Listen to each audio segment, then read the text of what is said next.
അവളിപ്പോഴും എന്റെ വാക്കുകളെ അനുസരിച്ച് ജീവിക്കാനാ ഇഷ്ടപ്പെടുന്നത്. ഞാൻ നിൽക്കാൻ പറഞ്ഞാ നിൽക്കും, ഇരിക്കാൻ പറഞ്ഞാ ഇരിക്കും. അതുപോലെ തന്നെ ഞാൻ കയ്യൊപ്പ് വെക്കാൻ പറഞ്ഞാ ഉറപ്പായി അവൾ അതും ചെയ്യും. അത് ശരി ചേച്ചി.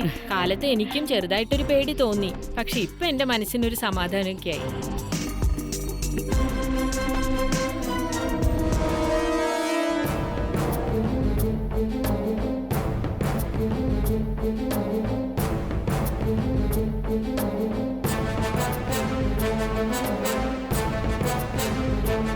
ചിത്രയോടുള്ള എന്റെ വിശ്വാസത്തിന് ഒരു കുറവും ഉണ്ടായില്ല. ഏത് സാഹചര്യത്തിലും എന്നോടൊരു ചെറിയ ചതി പോലും കാണിക്കില്ലെന്ന് പൂർണ്ണ മനസ്സോടെ ഞാൻ വിശ്വസിച്ചു. അതിനുശേഷം അവളോട് കയ്യൊപ്പ് മേടിക്കാൻ പറ്റിയൊരു സാഹചര്യത്തിനായി ഞാൻ പ്രതീക്ഷയോടെ കാത്തിരുന്നു. ഒരു 3 മാസം അങ്ങനെ കഴിഞ്ഞു. അപ്പോഴാണ് മുരളിക്ക് സന്തോഷം കൊടുക്കുന്ന വിധത്തിൽ എന്നെ ഞെട്ടിക്കുന്ന രീതിയിൽ ആ സത്യം പുറത്തു വന്നത്. ശരിക്കും ഞാൻ പെട്ടുപോയി.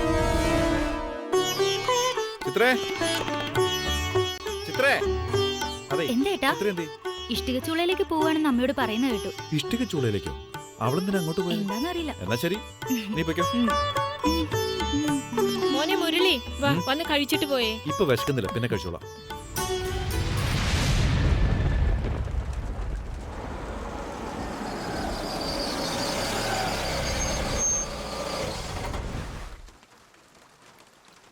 നമസ്കാരം സാറേ. നമസ്കാരം. നമസ്കാരം സാറേ. നമസ്കാരം. ചിത്രയെ കണ്ടായിരുന്നോ? അവിടെയുണ്ട്. ആ കൂട്ടിനകത്തോ? ശരി, ഓക്കെ.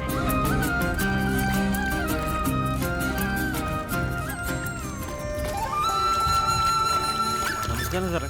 നമസ്കാരം. നിങ്ങൾ എന്തിനാ വെറുതെ മഴ നനയുന്നേ? അവിടെ ചെന്ന് നനയാൻ നിൽക്കേ. ശരി സാറേ.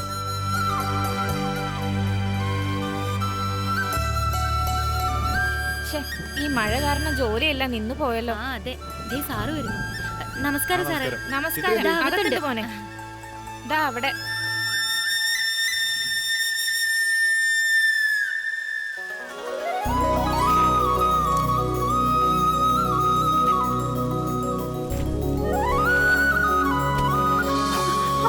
ഹായ്, എന്താണ് ഭാര്യ? നിനക്കെന്താ ഇവിടെ കാര്യം?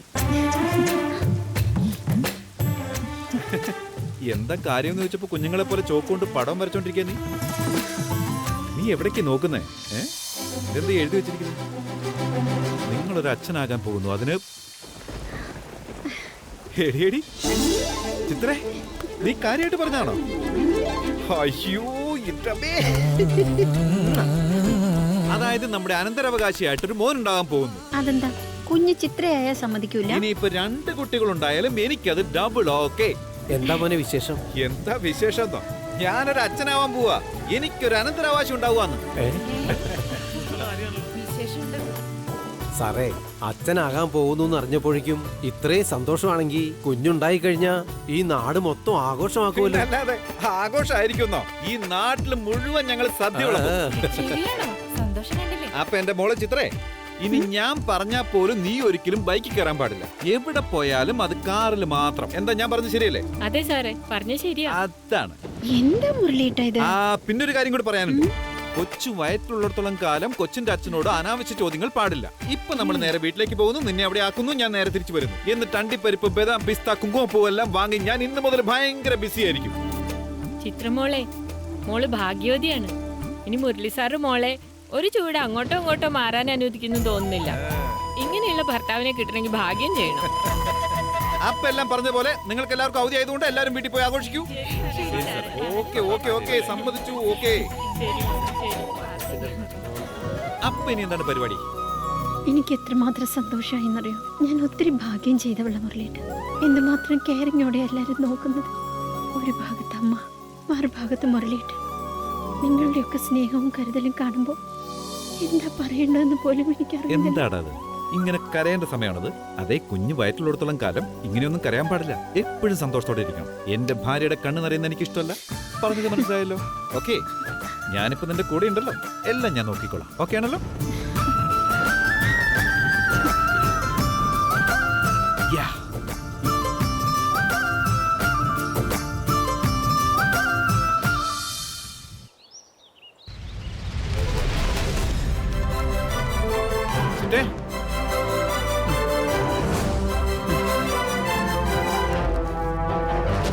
എന്താ മോനെ മുരളി, എന്താ കാര്യം? ആ ദേ എന്നാ ചിറ്റേ, മധുരം കഴിച്ചോളൂ. എന്താ മോനെ, പുതിയ ഓർഡർ വല്ലതും കിട്ടിയോ? എനിക്ക് ഓർഡർ ഒന്നും കിട്ടിയിട്ടില്ല ചിറ്റേ. ഇനി നമ്മളാ ഓർഡർ കൊടുക്കേണ്ടത്. ആ, തൊട്ടില്, പാവ, ഹഗ്ഗീസ്, കുഞ്ഞുടുപ്പ് അങ്ങനെ തുടങ്ങിയ എല്ലാം ഒരു കുഞ്ഞിന് വേണ്ട എല്ലാം നമ്മൾ ഓർഡർ ചെയ്തേ പറ്റൂ. എന്ന് വെച്ചാൽ ചിറ്റി ഒരു മുത്തശ്ശിയാവാൻ പോകുന്നു.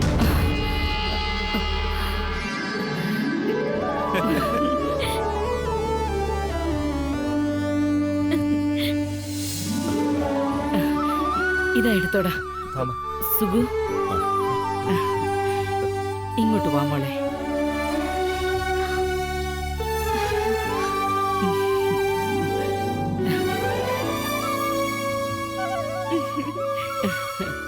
മോൾ ആദ്യം ഈ മധുരം കഴിക്ക.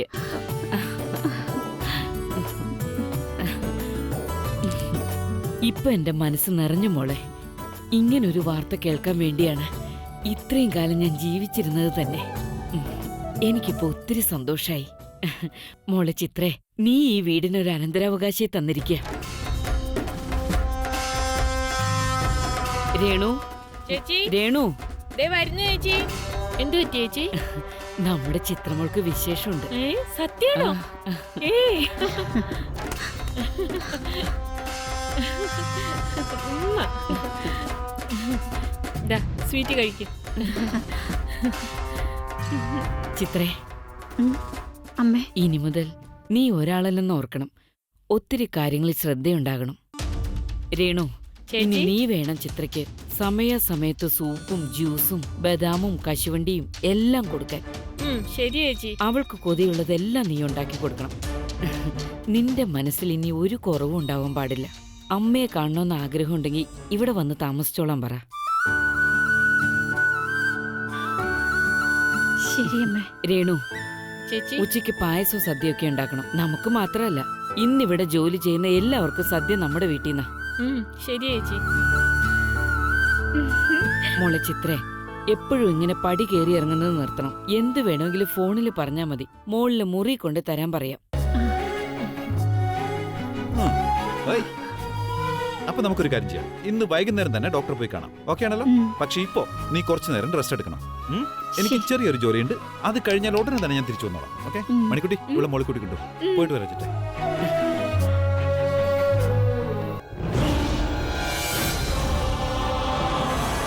ചിത്ര ചേച്ചി, ചേച്ചിയുടെ മുറിയിൽ മുഴുവൻ കുഞ്ഞു വാവകളുടെ ഫോട്ടോ ഒട്ടിക്കാം. പിന്നെ മുരളിയേട്ടന്റെ ഫോട്ടോ എപ്പോഴും അടുത്ത് വെച്ച് കണ്ടോണ്ടിരിക്കണം. നമ്മൾ ആരുടെ പടാണോ കൂടുതൽ കാണുന്നത്, കുഞ്ഞിനും അവരുടെ ചായ ആയിരിക്കും എന്നാ പറയുന്നേ. എന്തു പറയുന്നു? എന്നാ വാ ചേച്ചി.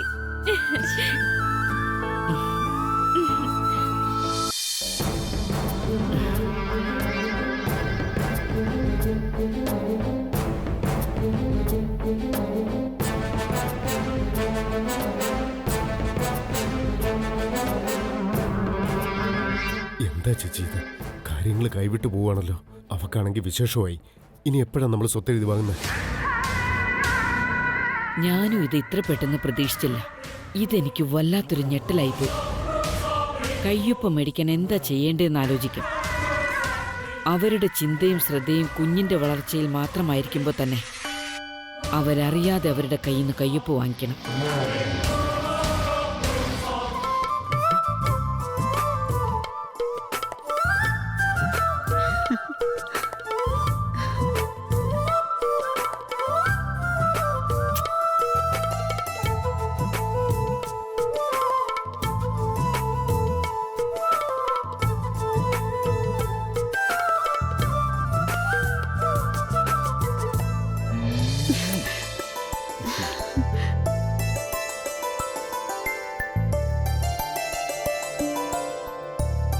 കുറച്ച് ദിവസം മുമ്പ് മാലയും കഴുത്തുമായി പുതുമണവാട്ടിയായി ഈ വീട്ടിലേക്ക് കയറി വന്നത്.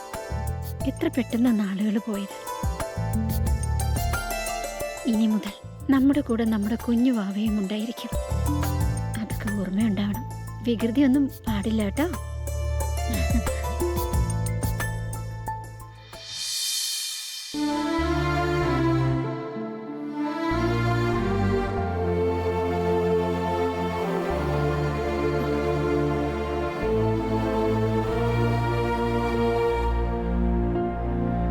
എന്തു പറ്റിയെന്നേ? എന്താ മുഖം വാടിയേ? ഞാൻ എന്തെങ്കിലും തെറ്റായിട്ട് പറഞ്ഞോ? ഇല്ല, അതൊന്നുമല്ല. എനിക്ക് ചെറിയ പ്രായത്തിൽ തന്നെ എൻ്റെ അമ്മയെ നഷ്ടപ്പെട്ടതാ.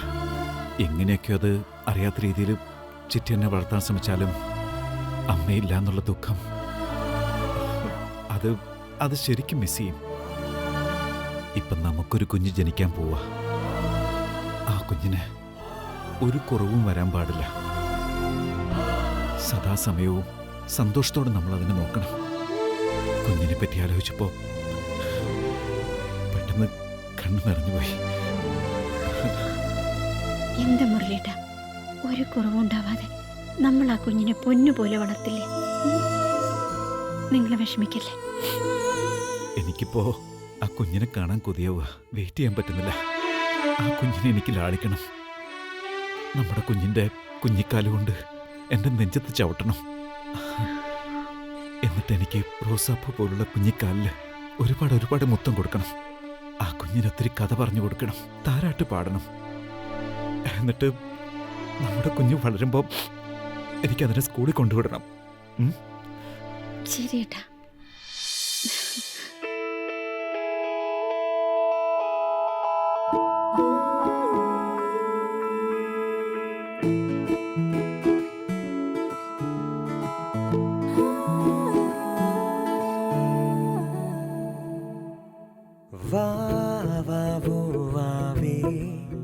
പാടുവാൻ കാത്തേ ഞാനിതാ ഇന്നെൻ ലോകമേ നിന്നിലായി കണ്ടു ഞാൻ. വെണ്ണിലാവിൻ തൂവൽ കൊണ്ടേ മൂടാം നിന്നെ പൂങ്കിനാവേ. എന്നെ നീ എൻ കയ്യിൽ ചേരും.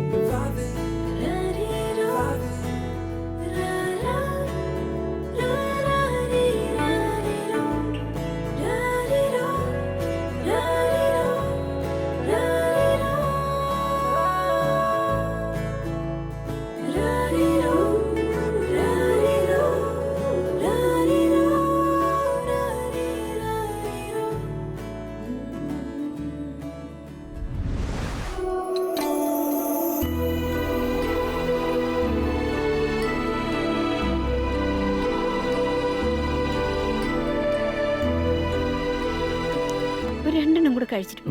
വയറ് പൊട്ടിപ്പോവും. മുരളിയേട്ടാ. എനിക്ക് മതി.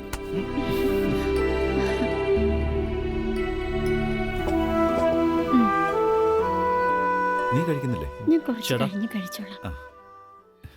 എന്താ മഹേഷ്? കാർത്തികേയനും ജനനിക്കും കോളേജിലെ ഫീസ് അടയ്ക്കാനുണ്ട്. അതിന് കുറച്ച് പൈസ ആവശ്യമുണ്ട്. ചേട്ടൻ ഈ ചെക്കിലൊന്ന് സൈൻ ചെയ്ത് തന്നാല്. എത്ര രൂപയാ?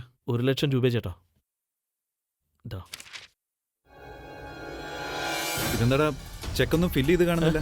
ആ, അത് പിന്നെ മറന്നെന്നാ തോന്നണേ. ഞാനിത് ഫില്ല് ചെയ്തിട്ട് വരാം. ഡാടാ, മറന്നൊന്ന് ചോദിച്ചല്ലേ ഉള്ളൂ.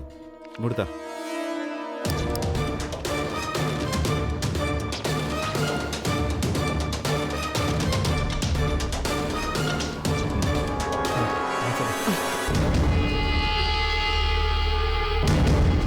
നിന്നോട് എത്ര തവണ പറഞ്ഞിട്ടുള്ളതാ, ഇനിയും മനസ്സിലാക്കാനായിട്ടില്ലേ? ചോറല്ലേടാ നീയും തിന്നുന്നേ. ചെക്ക് ഫില്ലപ്പ് ചെയ്യാതെ മുരളിയുടെ അടുത്തുനിന്ന് കയ്യൊപ്പ് വാങ്ങാൻ പാടില്ലെന്ന് പലവട്ടം പറഞ്ഞിട്ടുള്ളതല്ലേ? എന്താ ചിറ്റേത്? അതിനിപ്പോ എന്താ? നമ്മുടെ മഹേഷ് അല്ലേ? ആരായാലും എന്താ, അമ്മയും മക്കളും ആണെങ്കിലും കാശിന്റെ കാര്യം വരുമ്പോ എല്ലാം പ്രശ്നവും. ഈ ഒരു കാര്യത്തിൽ ആരെയും വിശ്വസിക്കാനും പാടില്ല. ഇതേ ശീലമല്ലേ നാളെ പുറത്തിറങ്ങിയാലും ഉണ്ടാവൂ.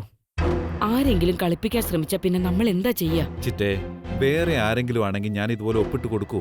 നമ്മുടെ ഓഡിറ്റർ പോലും എന്നോട് പറഞ്ഞിട്ടുണ്ട് ബ്ലാങ്ക് ചെക്കിൽ ഒപ്പിട്ട് കൊടുക്കരുതെന്ന്. അതുകൊണ്ട് ചിറ്റ ഒന്നും ഓർത്ത് വിഷമിക്കണ്ട. മഹേഷ്, നീ ആ ചെക്ക് ഫില്ല് ചെയ്തിട്ട് കൊണ്ടുപോയി ഫീസ് അടയ്ക്കാൻ നോക്ക്. ആ ശരിയാണ്. പോയിട്ട് വരാം ചിറ്റേ. ശരി മോനെ. പോയിട്ട് വരാം.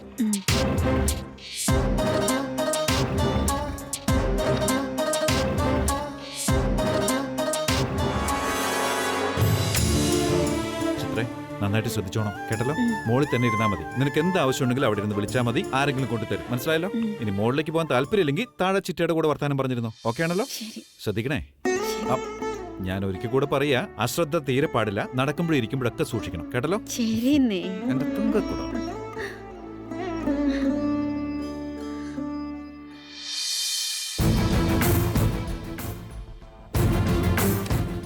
അവൻ എന്തെങ്കിലും സംശയം തോന്നിയിട്ടായിരിക്കും അങ്ങനെ ചോദിച്ചത്. എന്നിട്ട് നീ എവിടെ പഴം വിഴുങ്ങിയ പോലെ നിൽക്കുക? സംശയം തോന്നിക്കഴിഞ്ഞ പിന്നെ പ്രശ്നമാണ്. ഞാൻ വന്നില്ലായിരുന്നെങ്കിൽ പിന്നെ എന്ത് ചെയ്യും? അമ്മ എന്താ പറയണേ? അമ്മയെ പോലെ എനിക്ക് നുണ പറയാനൊന്നും അറിയില്ല.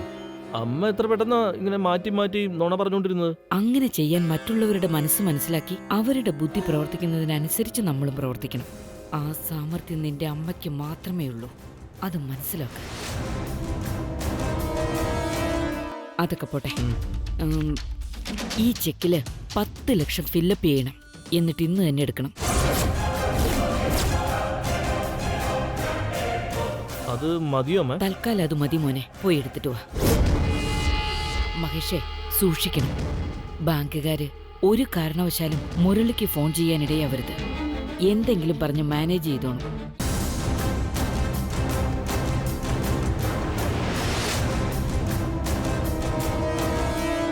അതൊക്കെ പോട്ടെ. ഈ ചെക്കില് 10 ലക്ഷം ഫില്ലപ്പ് ചെയ്യണം. എന്നിട്ട് ഇന്ന് തന്നെ എടുക്കണം. അത് മതിയോ അമ്മ? തൽക്കാലം അത് മതി മോനെ. പോയി എടുത്തിട്ട് വാ. മഹേഷേ, സൂക്ഷിക്കണം. ബാങ്കുകാര് ഒരു കാരണവശാലും മുരളിക്ക് ഫോൺ ചെയ്യാനിടയാവരുത്. എന്തെങ്കിലും പറഞ്ഞ് മാനേജ് ചെയ്തോണം.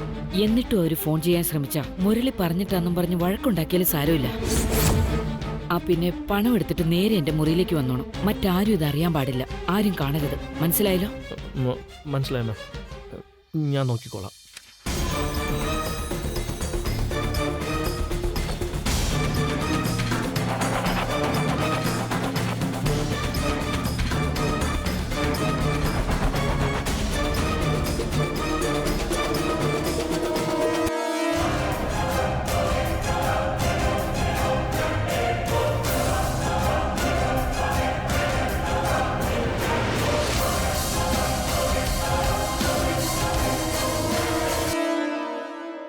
മുരളിയേട്ടന്റെ മുമ്പിൽ എല്ലാവരും തകർത്ത് അഭിനയിക്കുക.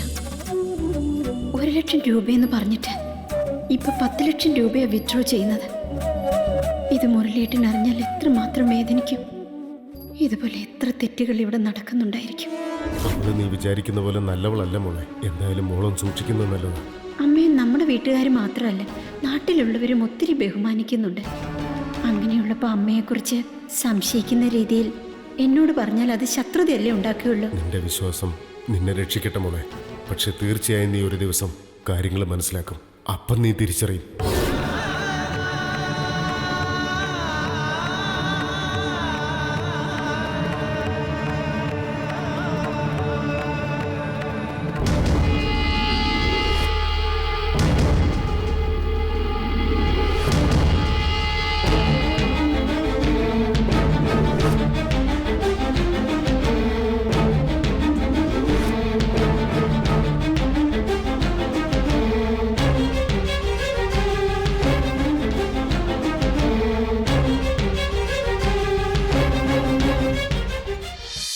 എന്തു പറ്റി മോളെ?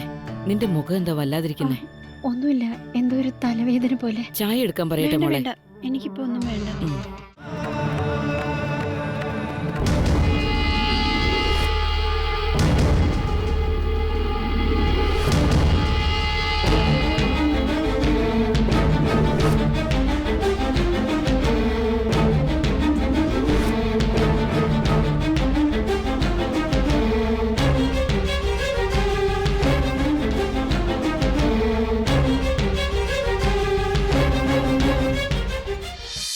എന്തു പറ്റി മോളെ? നിന്റെ മുഖം എന്താ വല്ലാതിരിക്കുന്നേ? ഒന്നുമില്ല, എന്തോ ഒരു തലവേദന പോലെ. ചായ എടുക്കാൻ പറയട്ടെ മോളെ? വേണ്ട, എനിക്കിപ്പോ ഒന്നും വേണ്ട.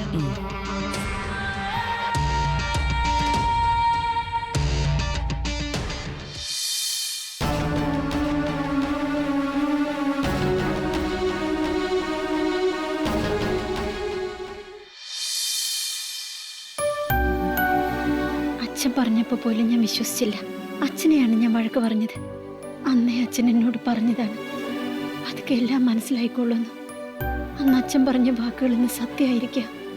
ഒരു കാരണവശാലും മഹേഷ് കാശുമായിട്ട് തിരിച്ചു വരരുത്.